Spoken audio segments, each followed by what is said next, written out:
नमस्कार, मैं हूं शशि रंजन और आपका बहुत बहुत स्वागत है जनता टीवी पे। और आप देख रहे हैं हमारे साथ वही खास कार्यक्रम, नाम है थर्मामीटर दिल्ली वाला।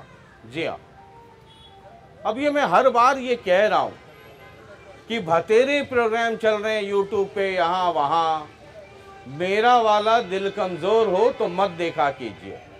और तब भी दिल ना माने तो ब्लड प्रेशर की दवा यानी बीपी की दवा और एक गिलास पानी जरूर रुकिए, क्योंकि थर्मामीटर इधर मैं लगाता हूँ, टेम्परेचर आप नोट करते हैं और बीपी नेताजी का बढ़ जाता है।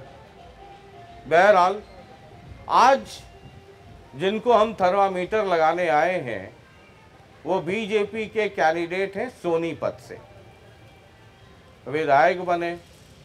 अब जलवा ऐसा है कि विधायक बनने के तुरंत बाद एमपी का टिकट भी मिल गया। कई लोग सोनीपत में बीजेपी टिकट के लिए घुड़दौड़ कर रहे थे। सोनीपत से चंडीगढ़, चंडीगढ़ से करनाल, करनाल से दिल्ली, मतलब तो आप समझते ही हैं। अब जिनको टिकट मिला है मोहनलाल बडोली साहब, हमने कहा ज़रा उनको थर्मामीटर लगाया जाए और चेक किया जाए कि टेम्परेचर कितना है। तो बडोली साहब, बहुत बहुत स्वागत है। आपका स्वागत है शशि रंजन जी, आपका सफ़ेदों की पावन पवित्र भूमि पर और सोनीपत लोकसभा में आपका स्वागत है। बहुत बहुत शुक्रिया। तो पहला तो मैं यही सवाल करूं कि भतेरे लोग थे बीजेपी में टिकट लेने के लिए, एक जो अभी हैं उनका टेन्योर तो भी पूरा होगा ना, एक है, मतलब कौन वाली कैंची लगाई आपने कि 10 साल वाले का आपने पत्ता काटा और उसके बाद आप आ गए। वो कौशिक साहब बेचारे घर पे झाल बजा रहे हैं, आप पार्टी से टिकट लेकर चले आए। कौशिक साहब हमारे बहुत बड़े नेता हैं और हमारे सांसद भी हैं, अब भी हैं, और ये तो एक प्रक्रिया है। और नए कार्यकर्ता भी, ऐसे अनेक कार्यकर्ता हैं, कुछ नए मेरे जैसे, जिनको पार्टी आगे बढ़ाती है और कार्यकर्ता को पार्टी ने आगे बढ़ाया है, और वो नेता है वो भी पार्टी के काम में लगे। नहीं, मतलब समझना चाह रहा था, जैसे रोहतक में है ना रिपीट हो गए, कई जगह रिपीट हो गए, कई जगह कट गए। तो रोहतक पड़ोस में है, सोनीपत इधर है, कहते हैं रोहतक सोनीपत दोनों भाई भाई है। तो मतलब वहाँ वाले तो पास हो गए, यहाँ वाले फेल कैसे हो गए? फेल नहीं हुए, या आपने उनको फेल कर दिया? नहीं, हमने फेल नहीं किया। उनको कोई और जिम्मेवारी पार्टी देने वाली है, उनको जल्दी मिलेगी। ये जिम्मेवारी पार्टी ने मेरे को दी है और मैं उम्मीदवार के तौर पर पार्टी के आशीर्वाद से जनता के बीच में आया। चलिए ठीक है, तो पहली लड़ाई तो घर में आप जीत गए, है ना जी। अब ये सोनीपत के बारे में इल्म है आपको, 10 साल यहाँ से रमेश कौशिक रहे, 2 बार लगातार जीतते रहे। हम बहुत पहले अगर ना भी जाएं तो 2014 से ही कहानी शुरू करें। अब पार्टी वही है, कैंडिडेट बदल गए। वो जो 10 साल का टेन्योर है, जब आप बाहर जाएंगे फील्ड में तो ठीक है कि कैंडिडेट बदल गए, लेकिन उस 10 साल का भी आपसे हिसाब मांगा जाएगा, क्योंकि आपकी ही पार्टी के एक रिप्रेजेंटेटिव यहाँ से एमपी थे, तो उनका भी हिसाब किताब आपको देना होगा। ये पिछला 10 साल सोनीपत, और वो भी वो सोनीपत जिसने पिछली बार भूपेंद्र सिंह हुड्डा को हराया, तो आपसे वो भी हिसाब किताब मांगा जाएगा पार्टी बेसिस पर। यहाँ के लोग पूछेंगे। मेरी जिम्मेवारी भी है कि 10 साल का प्रधानमंत्री नरेंद्र मोदी जी का कार्यकाल 2014 से आज तक का रहा है, और मैं जनता के बीच में रखता हूँ जितने भी विकास के काम हुए हैं। और विकास के काम सरकार से होते हैं, सरकार के द्वारा होते हैं, सरकार के नेतृत्व जो करने वाले लोग हैं उनके द्वारा वो सारे काम होते हैं। और रमेश कौशिक जी 10 वर्षों से सांसद रहे हैं, उनके प्रयास से सरकार ने बहुत सारे काम किए।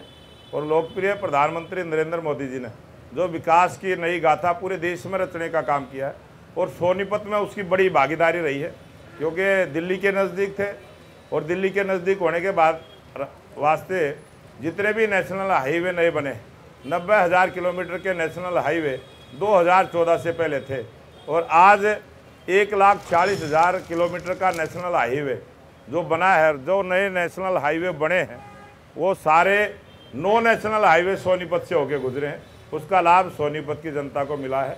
यहाँ पर मारुति का प्लांट खरखोदा में 900 एकड़ में लगा है, तो वो भी लाभ सोनीपत की जनता को मिला है। रेलवे का रेल कोच फैक्ट्री बड़ी में लगी है, उसका भी लाभ सोनीपत लोकसभा के लोगों को के साथ साथ देश के अन्य युवाओं को भी रोजगार के अवसर मिले हैं। राय स्पोर्ट्स स्कूल को यूनिवर्सिटी का दर्जा, हरियाणा में पहली यूनिवर्सिटी राय में बनी है। मैं राय से विधायक हूँ और बहुत विकास के काम हमारे सोनीपत लोकसभा में हुए हैं। और ये सफ़ीदों में जहाँ बैठे हैं, यहाँ भी 740 एकड़ में औद्योगिक सेक्टर बहुत जल्दी बनेगा, यहाँ भी नए अवसर रोजगार के मिलेंगे। आपने औद्योगिक सेक्टर की बात की, मतलब बनेगा या वो उसका सर्वे हो गया, सर्वे या फाइल में है या बीजेपी नेताओं के दिमाग में है? फाइल पास हो गई है और बहुत जल्दी वो वर्किंग में आ जाएगा, बहुत जल्दी आएगा। ठीक है। आपको ये पता है कि रोहतक, जो कहा जाता है हरियाणा की पॉलिटिक्स में, रोहतक, सोनीपत, झज्जर, ये हुड्डा साहब का गढ़ है। हालांकि ये भी सच है कि रोहतक में पिछली बार हार गए, ये भी सच है कि सोनीपत हार गए, है ना, लेकिन ये भी सच है कि उसके बाद जब विधानसभा चुनाव हुआ तो बीजेपी जो है इस इलाके में बड़ी बुरी स्थिति में रही। ये दोनों सच है। लोकसभा भी सच है और उसके तुरंत बाद विधानसभा हुआ, वो भी सच है। सोनीपत जो शहर है, कहते हैं कि जो शहरी इलाका है उसमें बीजेपी का दबदबा होता है, वो भी आप हार गए। तो ये दोनों सच है और इन दोनों सच के बाद ये 2024 का लोकसभा चुनाव। 2014 में हमारे सोनीपत लोकसभा में 2 ही विधायक थे, जींद और सोनीपत। और अगर 19 की बात करें तो 3 विधायक। विधानसभा में भारतीय जनता पार्टी बढ़ी है, हमारी वोट भी बढ़ी है। और 2014 की लोकसभा में जितनी वोट हमें मिली थी 2019 में उससे ज़्यादा बढ़ के मिली है। और अब की बार जो जनता का विश्वास, जिस विश्वास के साथ प्यार समर्थन लोगों का एक तरफा आज मेरे को मिला है, मुझे लगता है 5 लाख से भी ज़्यादा वोटों की जीत लोकसभा सोनीपत से होने वाली। ठीक है। कांग्रेस का एक कैंडिडेट होगा, बीजेपी से आप हैं, जेजेपी और आईएनएलडी से भी आना है। कई राजनीतिक हलकों में चर्चा है, चूंकि आप संगठन में भी हैं, बीजेपी संगठन से भी जुड़े हुए हैं, पदाधिकारी हैं वहां पर, प्रदेश महामंत्री, इसीलिए मैंने कहा पदाधिकारी हैं। तो जेजेपी के साथ गठबंधन था, अब वो टूट गया। ठीक चुनाव के ऐलान होने के कुछ दिन पहले ही टूटा। मुख्यमंत्री भी बदल गए। जो मुख्यमंत्री बदले और जो गठबंधन टूटा, इन दोनों का चुनाव पे कोई आपको लाभ और हानि दिखता है? अगर मैं पहले पूछ लूं कि मुख्यमंत्री आपने बदल दिया, ऑपोजिशन के लोग कह रहे हैं, और वो भी चूंकि जीटी रोड सोनीपत एक बड़ा इलाका इस कंस्टिट्यूंसी का, पार्लियामेंट्री कंस्टिट्यूंसी का एक पड़ता है, तो लोग कह रहे हैं कि इसका मतलब है कि 9.5 साल बहुत अच्छा काम नहीं हुआ, एंटी इनकम्बेंसी था सीएम के खिलाफ, तो पार्टी हाईकमान ने सीएम बदल दिया, वो भी चुनाव के ठीक पहले। पहले तो इसका जवाब दे दीजिए, और इसका ऑपोजिशन के लोग खूब प्रचार कर रहे हैं। शशि रंजन जी, इस देश में बहुत लंबे समय तक सत्ता का परिवर्तन होता रहा, व्यवस्था का परिवर्तन नहीं हो पाया। और भारतीय जनता पार्टी की सरकार ने, देश के लोकप्रिय प्रधानमंत्री नरेंद्र मोदी जी ने व्यवस्था परिवर्तन करने का काम किया है। और जो ये अनेक ऐसे मुख्यमंत्री भारतीय जनता पार्टी की जहाँ भी सरकारें बनी, अनेक जगह ऐसा व्यवस्था परिवर्तन हुआ है। और ये व्यवस्था परिवर्तन का हिस्सा है एक कार्यकर्ता को दूसरी जिम्मेवारी देना, दूसरा काम देना। और पूर्व मुख्यमंत्री मनोहर लाल जी को बहुत बड़ी जिम्मेवारी मिलेगी इस प्रकार की, जनता में भी और पार्टी में भी। और नायब सिंह सैनी जो हमारे मुख्यमंत्री बने हैं, वो सबके साथ काम करते हुए एक भारतीय जनता पार्टी का पुराना कार्यकर्ता, उसको जिम्मेवारी मिली है। और वो एक किसान का बेटा है, गरीब परिवार में जन्म लेके जो आज राजनीति में आया है। यही भारतीय जनता पार्टी की खूबसूरती है कि गरीब से गरीब आदमी की भी सरकार में भागीदारी होती है। तो ये चुनाव के ठीक 2-3 दिन घोषित होने के 2-4-5 दिन पहले ये सपना आया? ये सपने की बात नहीं होती। ये जब भी आपने चर्चा की कि जैसे ही हमारा गठबंधन था, और जब लोकसभा में उस पार्टी के साथ हमारा गठबंधन नहीं है, और जब विधानसभा का चुनाव हुआ तब भी हमारा गठबंधन नहीं था, सरकार चलाने के लिए गठबंधन था। हमने सरकार चलाई, मुख्यमंत्री मनोहर लाल जी ने गठबंधन के साथ सरकार चलाई। जैसे ही चुनाव आया और तुरंत जो है मुख्यमंत्री जी को नई जिम्मेवारी दे दी। अब नई जिम्मेवारी के साथ वो काम कर रहे हैं। ठीक है, तो आपको लगता है क्योंकि ऑपोजिशन के लोग ये खूब अगर मतलब इसकी बात कर रहे हैं, कह रहे हैं कि एंटी इनकम्बेंसी, अभी तो मुख्यमंत्री बदले हैं, चुनाव होने दीजिए, इस बार सरकार बदल देगी। आपने उधर का स्लोगन पता है ना क्या दे रहे हैं? कह रहे हैं कि बीजेपी हाईकमान ने मुख्यमंत्री बदला है, हरियाणा की जनता सरकार बदल देगी। ये विपक्ष का जो भ्रम है वो सपने लेते रहते हैं, और जिस प्रकार के वे सपने लेते हैं हरियाणा की जनता बड़े चुटकुलों के साथ उसका आनंद भी लेती है। और हरियाणा की जनता ने जो आशीर्वाद और प्यार भारतीय जनता पार्टी को पहले भी 10 की 10 लोकसभा सीट जिता के दिया था, और बड़े मार्जिन के साथ अब की बार 10 की 10 हरियाणा में और पूरे देश में 400 पार और बीजेपी 370 पार, ये जनता इससे भी आगे आशीर्वाद देने वाली है। ये आप 370 पार बीजेपी गठबंधन मतलब एनडीए 400 पार, और आज से कुछ दिन पहले तक जो आपकी गठबंधन में से जिनकी बदौलत आप सरकार चला रहे थे, वो है ना एक पार्टी जेजेपी कहते हैं, जन नायक जनता party, Dushyant Chautala deputy CM, वो कह रहे हैं कि ये बीजेपी वाले आजकल दिन में सपना देखने लगे हैं, 400 पार कर रहे हैं, कहीं ऐसा ना हो कि 200 पार करना मुश्किल हो जाए। ये विपक्ष के कहने के लिए उनके लिए ठीक है, लेकिन जनता का तो मन बन चुका है, जनता आशीर्वाद देने को आतुर है। और अभी पहले चरण का चुनाव 19 तारीख को होगा, आप देखना एक तरफा वातावरण भारतीय जनता पार्टी का रहने वाला। जेजेपी को अलग कर देना ये सोची समझी रणनीति थी कि बीजेपी अगर 1-to-1 फाइट में जाती है, सीधा मुकाबला, तो बड़ा नुकसान होगा, इसलिए जेजेपी को भी उधर भेज दो। एक ऑपोजिशन के लोग जो आपसे, आपको पता ना, बेइंतहा इश्क मोहब्बत करने वाले घर में नहीं होते हैं, बाहर भी होते हैं, वो कहते हैं कि ये बीजेपी ने बड़ा सोच समझ करके जेजेपी को बाहर किया। एक अंडरस्टैंडिंग है कि तुम बाहर जाना, हमें गाली देना, और हमारे विपक्ष में जो वोट होंगे उसमें कुछ बंटवारा करना, कुछ कांग्रेस में सेंध लगाना। लेकिन अब जो टिकट अनाउंस कर रहे हैं, मूड मिजाज लगता है बदला हुआ है। तो ये सोच करके ही आपने जेजेपी को बाहर किया ना। ये जनता जनार्दन का जो आशीर्वाद हमें मिला था, 40 विधायक भारतीय जनता पार्टी के आए थे, और जनता ने जिस प्रकार का मैंडेट दिया उसी प्रकार से हमने गठबंधन करके सरकार चलाई।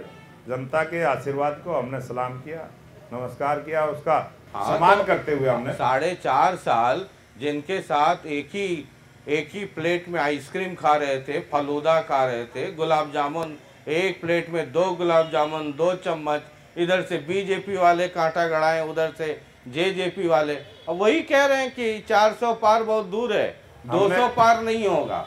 हमने बहुत पारदर्शी सरकार चलाने का काम किया और लोगों को न्याय देने का काम किया, गरीब का हक गरीब के घर तक पहुंचाने का काम किया, और जन कल्याण की नीतियों को लागू करके गठबंधन की सरकार में भी जनता के साथ न्याय करने का काम किया है, और बहुत अच्छी साफ सुथरी सरकार चलाने का काम किया है। मैं आपसे पूछ रहा हूँ आम, आप जवाब दे रहे हैं कटल।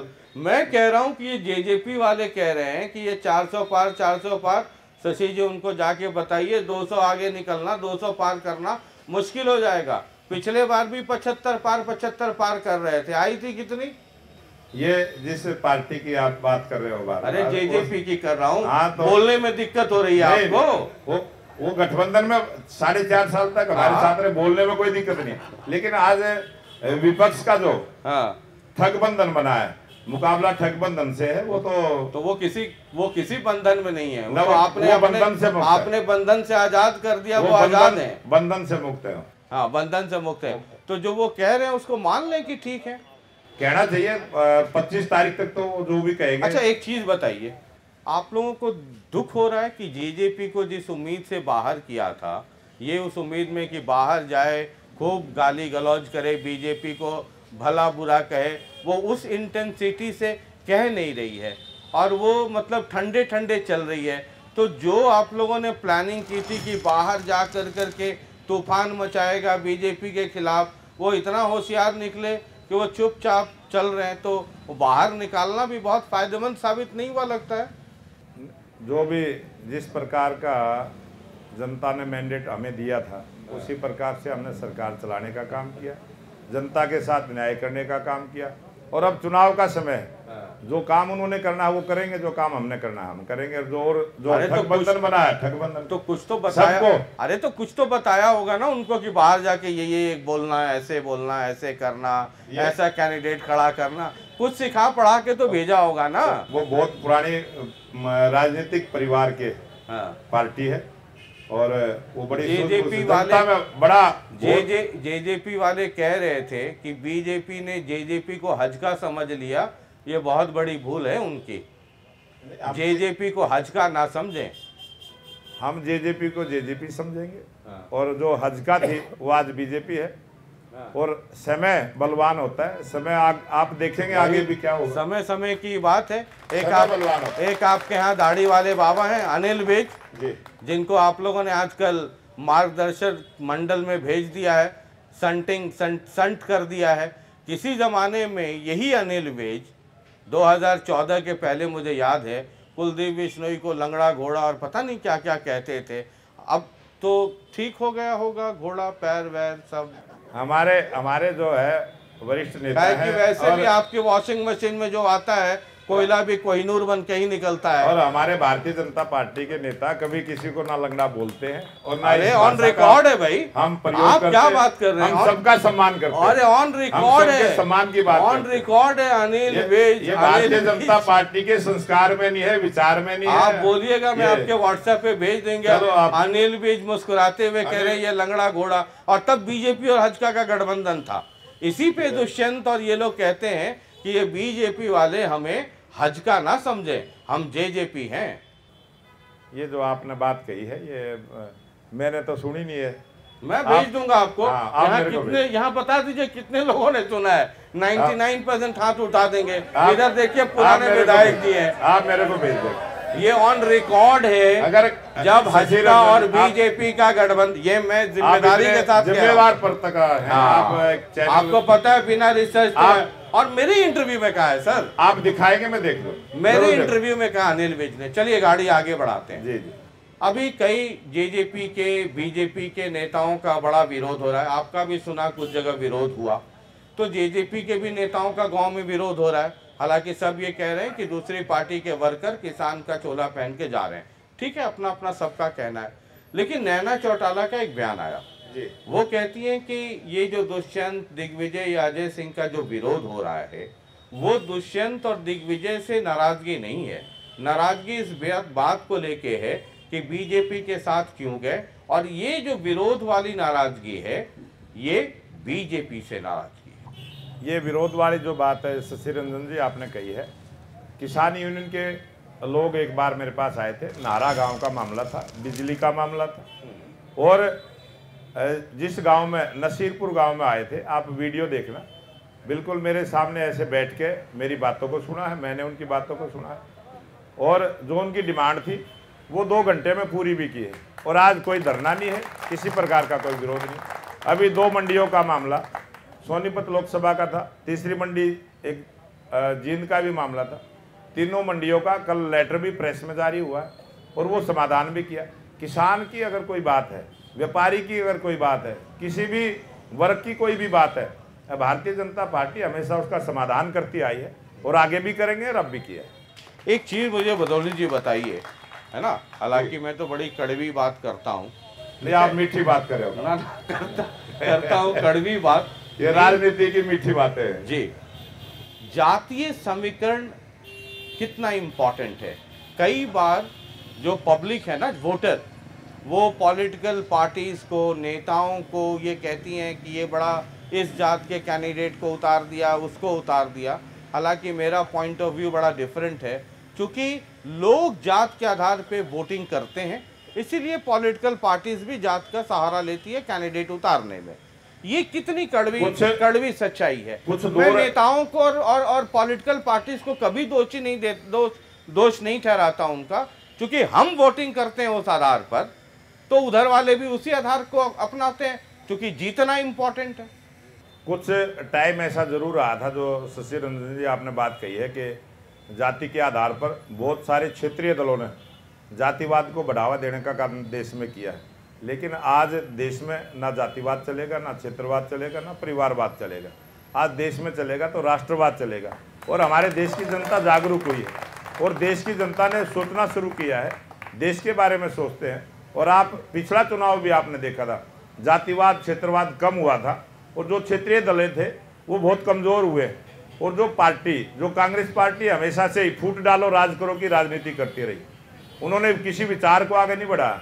उन्होंने फूट डाल के राज करने की जो अंग्रेजों की पॉलिसी थी उसको कांग्रेस ने अपनाया, जनता ने उसको समझा। और आपने देखा है ये जो आज कांग्रेस की हालत है, उनके विचार से, उनके सिद्धांत से, उनके नेतृत्व से, उन्हीं के कारण से वो आज इस हालत में है।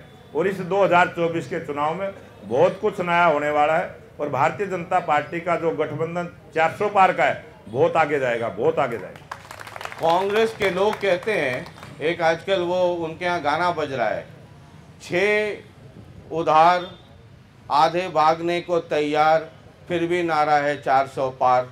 मतलब हरियाणा में 10 लोग हैं, उनमें 6 तो पड़ोसियों के यहाँ से ही लिया हुआ है, कुछ कोलंबो से, कुछ हुलुलुलु से, कुछ काठमांडू से, है ना। और अपने वाले आपके तो दरी बिछाते रह जाएंगे और अब बाहर से इंपोर्ट करेंगे। उनको चुनाव मतलब इधर आप उनको फ़ोन करेंगे कि भाई टिकट दे रहे हैं, जाके पार्टी ज्वाइन करो।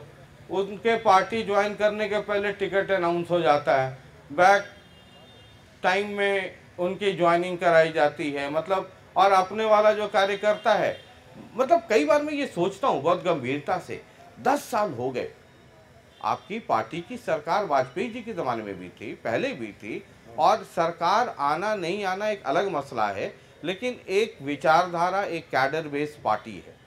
और आज तो 10 साल हो गए, जलवा है हर तरफ पूरे हिंदुस्तान में, यहाँ भी बाहर भी, फिर भी आपको पड़ोसी के घर में ताक झाक करने की ज़रूरत पड़ती है कि उसके यहाँ कौन सा अच्छा वाला माल है उसको ले आओ, और अगर माल कुछ गड़बड़ भी है तो इसको धो धा के वॉशिंग मशीन में इधर से ठीक ठाक कर करके आगे बढ़ाओ। भारतीय जनता पार्टी आज विश्व की सबसे बड़ी राजनीतिक पार्टी है। वही तो कह रहा हूँ, उसके बाद भी और जब हर आदमी जो बाहर से भी आया हुआ आदमी को मोदी मोदी मोदी मोदी नाम केवलम करके ही वोट लेना है, तो आपके यहाँ का अपना दरी बिछाने वाला क्यों नहीं मोदी नाम पे उसको आप कैंडिडेट बनाते हैं? मोदी नाम पे इनको भी वोट मिल रहा है, मोदी नाम पे जो आप एक्सपोर्ट इंपोर्ट करके लाए उनको भी मोदी नाम पे ही मिल रहा है। भारतीय जनता पार्टी का दरी बिछाने वाला कार्यकर्ता भी स्वाभिमान के साथ इस देश के लिए जीता है, और जिंदगी वो जिंदगी भर दरी बिछाता रहे और मलाई बाहर वाले लोग खाते रहे। बहुत काम है। एक 543 सांसद बनते हैं, कुछ राज्यसभा के सांसद बनते हैं, लेकिन भारतीय जनता पार्टी प्रत्येक कार्यकर्ता को सम्मान देने का काम करते हैं। इसलिए ये पार्टी बेस, ये कैडर बेस पार्टी है, कार्यकर्ताओं की पार्टी है और कार्यकर्ता ही इसकी ताकत। कभी अकेले में बैठ के जोड़िएगा कि जितने सांसद हैं आपके, इसमें आपके दरी बिछाने वाले, जनसंघ वाले पुराने कितने हैं और इम्पोर्ट किए हुए कितने हैं। हो सकता है आपने ये भी जोड़ घटाव अभी तक किया नहीं है, कीजिएगा तो दिमाग खराब हो जाएगा। जो पार्टी ज्वाइन करता है वो भाजपा का हो जाता है, जो पार्टी में आ गया, पार्टी ज्वाइन कर ली, वो भाजपा का है। जितने भी हमारे हैं वो सब भाजपा के, ठीक भाजपा के विचार से जुड़े। अब इसके बाद में कुछ राष्ट्रवाद, बाकी तो भूपेंद्र सिंह हुड्डा और दूसरे लोग कह रहे हैं। ये जो आपने कहा कि गठबंधन वाली सरकार, अभी मैं अभय सिंह चौटाला का इंटरव्यू कर रहा था, जैसे आपके साथ कर रहा हूँ जी। हमने कहा बीजेपी की सेटिंग में आप हैं, क्या हैं नहीं हैं, तो तमाम तरह की चीज़ें बोले। बीजेपी को मुझसे बेहतर कोई नहीं जानता है। हमने कहा कैसे? हमने कहा मैं भी जानता हूँ बीजेपी को भी जानता हूँ, उनके नेताओं को भी जानता हूँ। बोले ना आप नहीं जानते हैं, मैं अंदर से जानता हूँ। हमने कहा कितना अंदर? बोले कि वो सीने से लगाते हैं, गला मिलाते हैं और पीछे से चूड़ा घुसा देते हैं। ये अभय सिंह चौटाला ने कहा। ये चौटाला जी ने जो कहा है तो उनका अनुभव रहा होगा, 2-4-5 बार आप लोगों ने सरकार चलाई है उनके साथ पहले। उनका जो अनुभव रहा है और उनकी चर्चाएं तो आप आम आदमी से भी पूछ सकते हैं, चर्चाएं रहती हैं, उनका ये विचार है। लेकिन भारतीय जनता पार्टी सबका सम्मान करती है, सबका साथ, सबका विकास, सबका प्रयास और सबका विश्वास, ये हमारी पार्टी का मूल मंत्र है। अभी आप चुनाव लड़ रहे हैं, है ना? 25 तारीख को हम सभी लोग मिलकर के अपने अपने इलाके में वोट डालेंगे। मैं आपके भाषण में, आपके यहाँ आपका इंटरव्यू करने के पहले मैं आपके बहुत सारे वीडियोस मंगवाए मैंने आपके लाइब्रेरी से, जो आप भाषण देते हैं जी। मैंने देखा कि उसमें 90% जो कंटेंट है भाषण, वो मोदी जी ने ये किया, मोदी जी ने वो किया, राम मंदिर है तो ये है वो है, लोकल इश्यूज बहुत कम रहता है। तो क्या मैं ये समझूं कि बीजेपी का हर कैंडिडेट सिर्फ मोदी जी के नाम के सहारे ही बैतरणी पार करना चाहता है? इस देश के तीसरी बार मोदी जी प्रधानमंत्री बने, चुनाव ही इस बात का है। और चुनाव इस बात का है कि देश आत्मनिर्भर बने, विकसित राष्ट्र बने।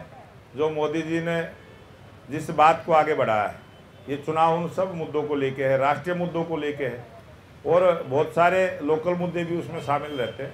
और मोदी जी की सरकार ने जो इस देश के 140 करोड़ लोगों का मान सम्मान बढ़ाने का काम किया है, सबके साथ न्याय देने का काम किया है, गरीब का हक गरीब के घर तक पहुंचाने की जो व्यवस्था परिवर्तन मोदी जी ने किया है, ये उसी बात का चुनाव है। और इसी बात को देश की जनता ने समझा है। आज हर आदमी, हर वर्ग ये समझता है ये सरकार मेरी है। आज आप किसानों में जाओगे तो किसान समझता है ये सरकार मेरी है, गरीब के पास जाओगे तो गरीब मानता है ये सरकार मेरी है, महिलाओं के पास जाओगे, महिलाओं के लिए कितना सम्मान का काम किया है, महिलाओं को कितना बराबरी का अधिकार दिया है, चाहे शिक्षा के क्षेत्र में हो, चाहे राजनीतिक क्षेत्र में हो, प्रत्येक जगह महिलाओं को जो सम्मान देने का काम किया है। और जितना भी युवा वर्ग है, उस युवा वर्ग के रोजगार की जो चिंता की है, सबके हाथ में काम हो, हर खेत को पानी, हर हाथ को काम, ये हमारी पार्टी का जो उद्देश्य है उसको हम आगे लेके चले। और देश की जनता ने विश्वास किया है, मोदी जी की गारंटी देश में ही नहीं दुनिया में चलती है। इस प्रकार से मोदी जी का जो विश्वास, मोदी जी के प्रति जो लोगों का विश्वास बढ़ा है, उसी बात को हम रखते हैं और उसी बात का एक चुनाव है। कांग्रेस के लोग ये कहते हैं कि बीजेपी के जितने नेता हैं वो मोदी नाम पे कैंपेन कर रहे हैं। ठीक है, मैं उनको कहता हूँ भाई उनके सबसे बड़े नेता हैं, उनके फेस हैं, उनका उस पार्टी का वो चेहरा है, तो वो नाम लेते हैं।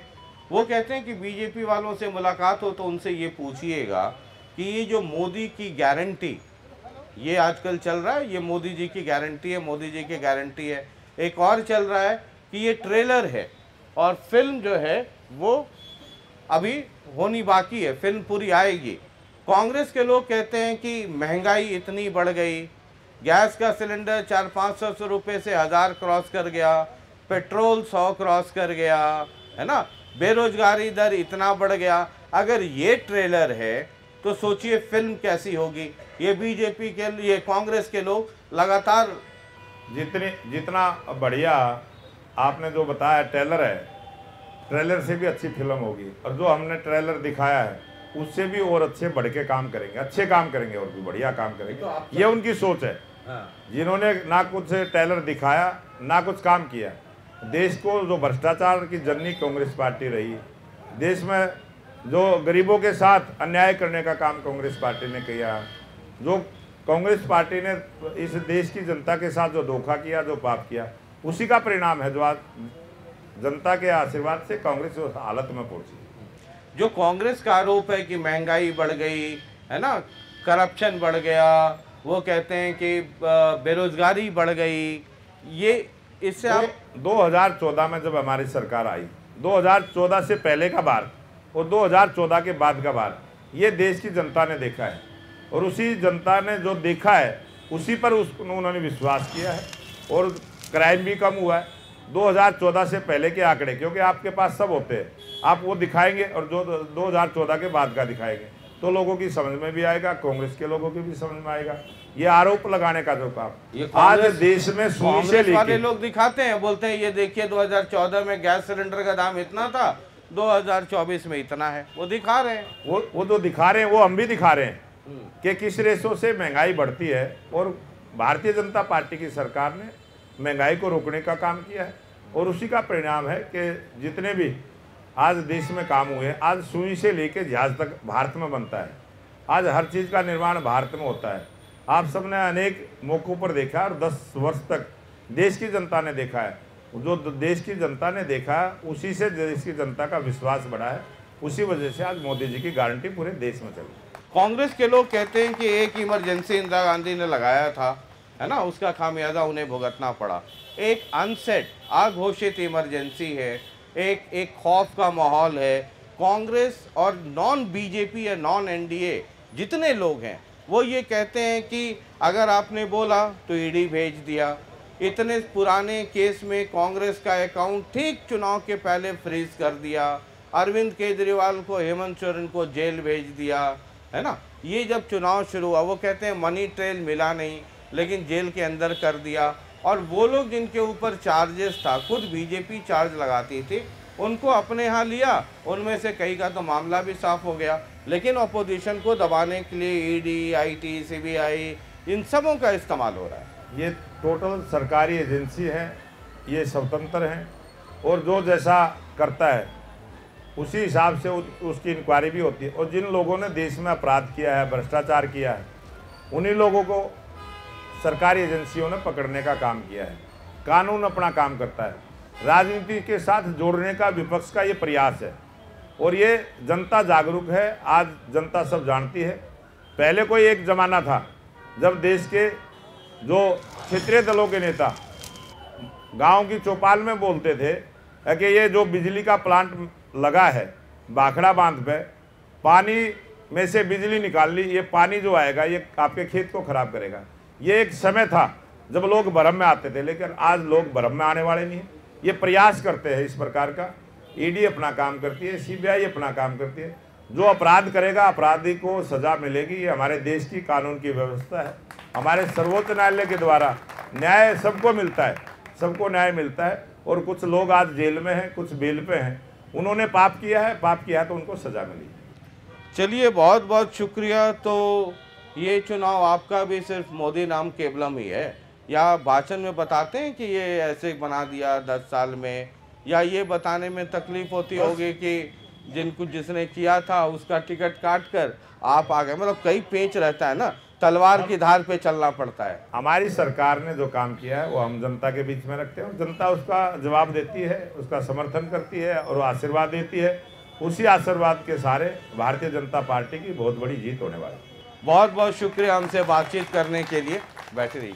तो ये मोहनलाल बडोले साहब हैं, सोनीपत से कैंडिडेट हैं। अब 4 तारीख को नतीजे आएंगे, देखते हैं कि कुल मिला के माहौल, नतीजे क्या रहते हैं। मेरा काम तो थर्मामीटर लगाना है और हमारे कार्यक्रम में जो मेहमान आते हैं उनके स्वास्थ्य का भी ध्यान रखना रहता है। इसलिए नीम के पत्ते, करेले का जूस, ये सब पर्याप्त रखता हूँ ताकि उनका बीपी, शुगर सब कंट्रोल में रहे। बाद बाकी लोकतंत्र में असली मालिक आप हैं। देखते हैं फैसला क्या होता है। 4 तारीख को पता चलेगा कि दिल्ली की सल्तनत पर कौन विराजमान होगा। देखते रहिए जनता टीवी और ये थर्मामीटर दिल्ली वाला। ये सफ़र, ये दौर लगातार जारी रहेगा। ये समझने और समझाने का दौर है। कुल मिलाकर करके कहानी वही है जो आप भी समझ रहे हैं और हम भी समझ रहे हैं। बहुत बहुत शुक्रिया। नमस्कार।